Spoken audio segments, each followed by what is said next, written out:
ኣብ ኮሌጅ ሕርሻ ሓመል ማሎ ዝርከቡ ተምሃሮ ቀዳማይን ካልኣይን ዲግሪ ብዝናብ ሓውሲ መስኖን ዝለምዐ ናይ ምርምር ስራሓቶም ንሓረስቶት ኣርዮምን ገሊፆምን ኣብቲ ሚኒስተር ሕርሻ ኣቶ ኣረፋይን በርሀ ዲን ኮሌጅ ሕርሻ ሓመል ማሎ ኣቶ ሰመረ ኣምሎሶም ዋና ዳይሬክተር ክፍሊ ሕርሻዊ ኤክስቴንሽን ኣቶ ሕሩያስ ጎዶም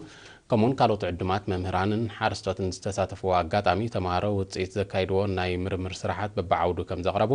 ካብ ሚኒስትሪ ሕርሻ ዝበፅሐና ሓበሬታ ኣብሪሁ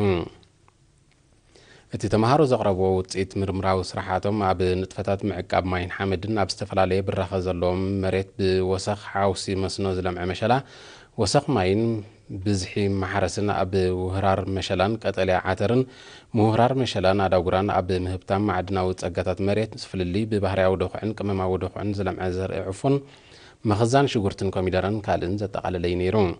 ኮሌጅ ሕርሻ ሓመል ማሎ ኣብዚ እዋን እዚ ብዝተፈላለየ ዓውዲ ትምህርቲ ንማስትሬት ዲግሪ ዝመሃሩ 23 ተምሃሮ ከም ዘለዎ ካብቲ ኮሌጅ በፅሐና ሓበሬታ የመልክት